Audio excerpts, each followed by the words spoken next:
Welcome to the Ownership Review, where we do a bunch of maintenance to see what this car is like to live with on a daily basis. Here are the high points of the 2011 Mercedes-Benz Sprinter.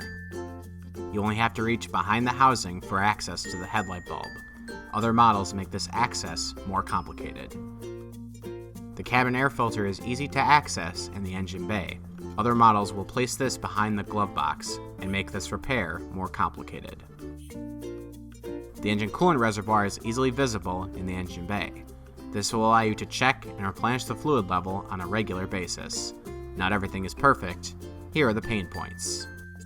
You will have to remove Torx bolts in order to access the engine air filter on this vehicle.